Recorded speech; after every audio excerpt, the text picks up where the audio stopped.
गुंजन पति से खुश नहीं थी। गुंजन जल्दी जल्दी काम निपटा रही थी। दाल और सब्जी बना चुकी थी, बस फुलके बनाने बाकी थे। तभी अवनव किचन में दाखिल हुआ और गुंजन के करीब रखे गिलास को उठाने लगा। उसने जानबूझकर गुंजन को हौले से स्पर्श करते हुए गिलास उठाया और पानी लेकर बाहर निकल गया। गुंजन की धड़कनें बढ़ गईं। एक नशा सा उसके बदन को महकाने लगा। उसने चाहत भरी नजरों से अवनव की तरफ देखा, जो उसे ही निहार रहा था। गुंजन की धड़कनें फिर से ठहर गईं। लगा जैसे पूरे जहान का प्यार लिए अवनव ने उसे आगोश में ले लिया हो और वह दुनिया को भूलकर अवनव में खो गई। तभी अम्मा जी अखबार ढूंढती हुई कमरे में दाखिल हुई और गुंजन का सपना टूट गया। नजरें चुराती हुई गुंजन फिर से काम में लग गई। गुंजन अभिनव के यहाँ खाना बनाने का काम करती है। अम्मा जी का बड़ा बेटा अनुज और बहू सरिका जॉब पर जाते हैं। छोटा बेटा अभिनव भी एक आईटी कंपनी में काम करता है। उसकी अभी शादी नहीं हुई है और वह गुंजन की तरफ आकृष्ट है। 22 साल की गुंजन बेहद खूबसूरत है और वह अपने माता पिता की इकलौती संतान है। माता पिता ने उसे बहुत लाड़ प्यार से पाला है, इंटर तक पढ़ाया भी है, मगर घर की माली हालत सही नहीं होने की वजह से उसे दूसरों के घरों में खाना बनाने का काम शुरू करना पड़ा। गुंजन जानती है कि अवनव ऊंची जात का पढ़ा लिखा लड़का है और अवनव के साथ उसका कोई मेल नहीं हो सकता, मगर कहते हैं ना कि प्यार ऐसा नशा है जो अच्छे अच्छों की बुद्धि पर ताला लगा देता है। प्यार के एहसास में डूबा व्यक्ति सही गलत ऊंच नीच अच्छा बुरा कुछ भी नहीं समझता। उसे तो बस किसी एक शख्स का ख्याल ही हर पल रहने लगता है और यही हो रहा था गुंजन के साथ भी। उसे सोते जागते हर समय अवनव ही नजर आने लगा था। धीरे धीरे वक्त गुजरता गया। अवनव की हिम्मत बढ़ती गई और गुंजन भी उसके आगे कमजोर पड़ती गई। एक दिन मौका देखकर अभिनव ने उसे बाहों में भर लिया। गुंजन ने खुद को छुड़ाने का प्रयास करते हुए कहा, अभिनव जी, अम्मा जी ने देख लिया तो क्या सोचेंगी? अम्मा सो रही हैं गुंजन, तुम उनकी चिंता मत करो। बहुत मुश्किल से आज हमें ये पल मिले हैं, इन्हें यूं ही बर्बाद ना करो। मगर अभिनव जी, यह नहीं सही है। आपका और मेरा कोई मेल नहीं। गुंजन अब भी सहज नहीं थी। ऐसी बात नहीं है गुंजन, मैं तुमसे प्यार करने लगा हूँ। प्यार में कोई छोटा बड़ा नहीं होता। बस मुझे इन जुल्फों में कैद हो जाने दो। गुलाब की पंखुड़ी जैसे इन लबों को एक दफा छू लेने दो। अवनव किसी की तरह गुंजन को पाना चाहता था। गुंजन अंदर से डरी हुई थी, मगर अभिनव का प्यार उसे अपनी तरफ खींच रहा था।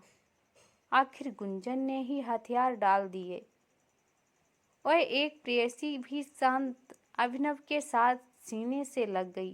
दोनों एक दूसरे के आलिंगन में बंधे प्यार की गहराई में डूबते रहे। जब होश आया तो गुंजन की आंखें छल छला आईं। वह बोली, आप मेरा साथ तो दोगे ना? जमीन की भीड़ में मुझे अकेला तो नहीं छोड़ दोगे? पागल हो क्या? प्यार करता हूँ, छोड़ कैसे दूंगा? कहकर उसने फिर से गुंजन को चूम लिया। गुंजन फिर से उस सीने में दुबक गई। वक्त फिर से ठहर गया। अब तो ऐसा अक्सर होने लगा। अभिनव प्यार का दावा कर गुंजन के करीब ले जाता। दोनों ने ही प्यार के रास्ते पर बढ़ते हुए मर्यादाओं की सीमा रेखाएं तोड़ दी थी। गुंजन प्यार के सुहाने सपनों के साथ सुंदर घर संसार के सपने भी देखने लगी थी, मगर एक दिन वह देखकर भौचक्की रह गई कि अभिनव के रिश्ते की बात करने के लिए एक परिवार आया हुआ है। माँ बाप के साथ एक आधुनिक, आकर्षक और स्टाइलिश लड़की बैठी हुई थी। अम्मा जी ने गुंजन से कहा, कुछ खास बनाने की गुजारिश तो की। गुंजन ने सीधा पूछ लिया, ये कौन लोग हैं अम्मा जी? ये अपने अभी को देखने आए हैं? इस लड़की से अभी की शादी की बात चल रही है। सुंदर है ना लड़की? अम्मा जी ने पूछा तो गुंजन ने हाँ में सिर हिला दिया। उसके दिलो दिमाग में तो एक भूचाल सा आ गया था। उस दिन घर जाकर भी गुंजन की आंखों के आगे उसी लड़की का चेहरा नाचता रहा। आंखों से नींद कोसों दूर थी। अगले दिन जब वह अभिनव के घर खाना बनाने गई तो सबसे पहले मौका देखकर उसने अभिनव से बात की। यह सब क्या है अभिनव? आपकी शादी की बात चल रही है। आपने अपने घर वालों को हमारे प्यार की बात क्यों नहीं बताई? नहीं गुंजन, हमारे प्यार की बात मैं उन्हें नहीं बता सकता। मगर क्यों? क्योंकि हमारा प्यार समाज स्वीकार नहीं करेगा। मेरे माँ बाप कभी नहीं मानेंगे कि मैं एक नीची जात की लड़की से शादी करूं। अभिनव ने बेशर्मी से कहा, तो फिर प्यार क्यों किया था? आपने शादी नहीं करनी थी तो मुझे सपने क्यों दिखाए थे? तड़प कर गुंजन बोली, देखो गुंजन, समझने का प्रयास करो। प्यार हम दोनों ने किया है। प्यार के लिए केवल हम दोनों की रजामंदी चाहिए थी। मगर शादी एक सामाजिक रिश्ता है। शादी के लिए समाज की अनुमति भी चाहिए। शादी तो मुझे घर वालों के कहे अनुसार ही करनी होगी, यानी प्यार नहीं। आपने प्यार का नाटक खेला है मेरे साथ। मैं नहीं, केवल मेरा शरीर चाहिए था। क्यों कहा था मुझे कि कभी अकेला नहीं छोड़ोगे? मैं तुम्हें अकेला कहाँ छोड़ रहा हूँ गुंजन। मैं तो अब भी तुम ही से प्यार करता हूँ मेरी जान। यकीन मानो हमारा यह प्यार हमेशा बना रहेगा। शादी भले ही उसके कर लूँ, मगर हम दोनों पहले की तरह ही मिलते रहेंगे। हमारा रिश्ता वैसा ही चलता रहेगा। मैं हमेशा तुम्हारा बना रहूँगा। गुंजन को कसकर पकड़ते हुए अभी ने कहा। गुंजन को लगा जैसे हजारों बिच्छुओं ने उसे जकड़ रखा हो। वह खुद को अभिनव के बंधन से आजाद कर काम में लग गई। आंखों से आंसू बहे जा रहे थे और दिल रो रहा था। घर आकर वह सारी रात सोचती रही। अभिनव की बेवफाई और अपनी मजबूरी उसे रह रहकर कचोट रही थी। अभिनव के लिए भले ही यह प्यार तन की भूख थी, मगर उसने तो हृदय से चाहा था उसे। तभी तो अपना सब कुछ समर्पित कर दिया था। इतनी आसानी से वह अभिनव को माफ नहीं कर सकती थी। उसके लिए सजा तो देनी ही होगी। वह पूरी रात यही सोचती रही कि अभिनव को सबक कैसे सिखाया जाए। आखिर उसे समझ आ गया था कि वह अभिनव के बदला कैसे ले सकती है।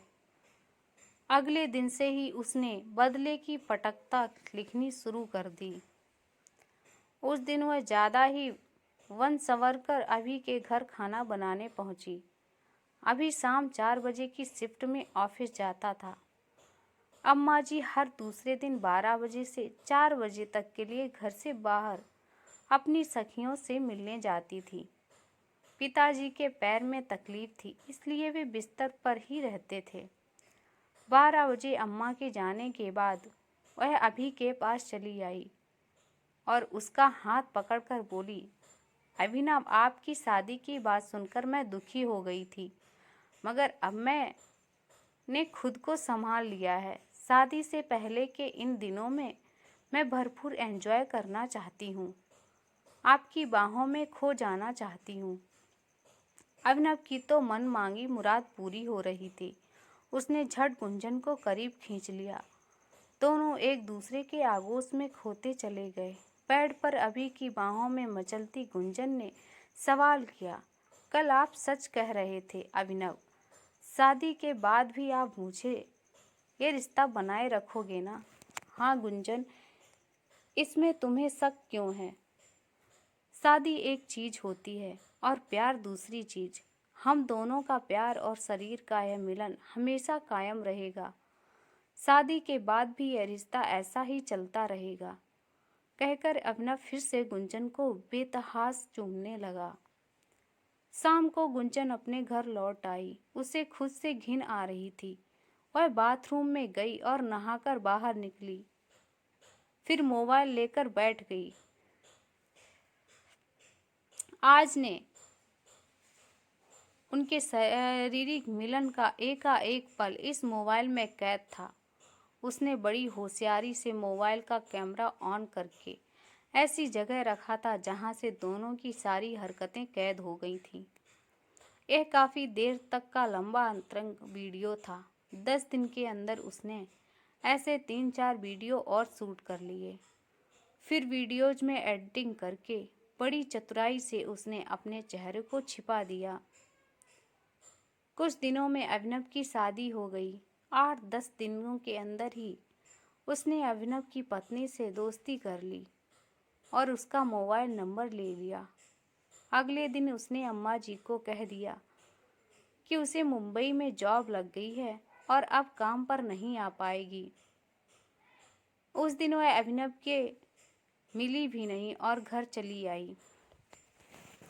अगले दिन सुबह सुबह उसने अपने और अभिनव के 2 अंतरंग वीडियो अभिनव की पत्नी को व्हाट्सएप पर कर दिए।